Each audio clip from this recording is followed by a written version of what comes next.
మీరు భయపడవలదు, నేను మీతో ఉన్నాను అని ప్రభువు పలుకుచున్నారు. క్రీస్తునాథుని యందు ప్రియ స్నేహితులారా, ఈనాడు మనము పాస్కా కాల 6వ వారంలో ఉన్నాం.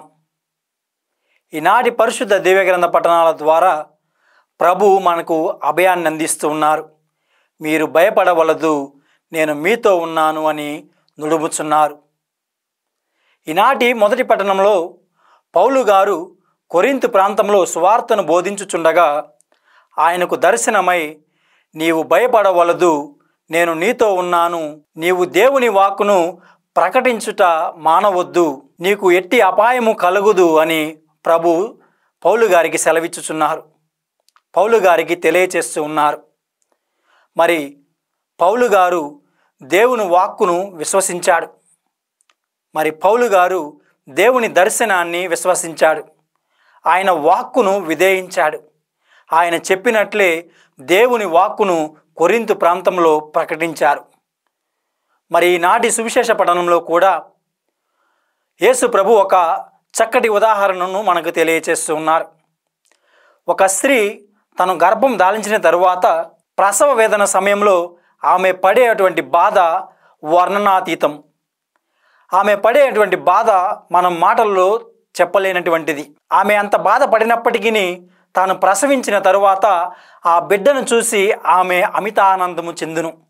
అదే విధముగా మరి సువార్తను బోధించు సమయంలో అపోస్తులు కానీ వారి తరువాత శిష్యులు కానీ కష్టపడినప్పటికీ, బాధలు అనుభవించినప్పటికీ, శోధనలు కానీ అనేకమైనటువంటి ఇబ్బందులు ఎదుర్కొన్నప్పటికీ వారు దేవుని వాక్కును విడిచిపెట్టలేదు.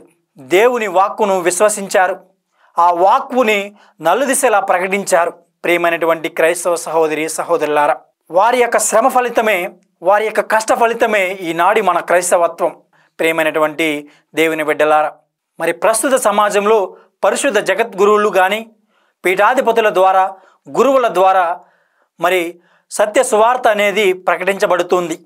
మరి ఎంతవరకు వారి యొక్క బోధనలను ఆలకించి విశ్వసిస్తున్నాం?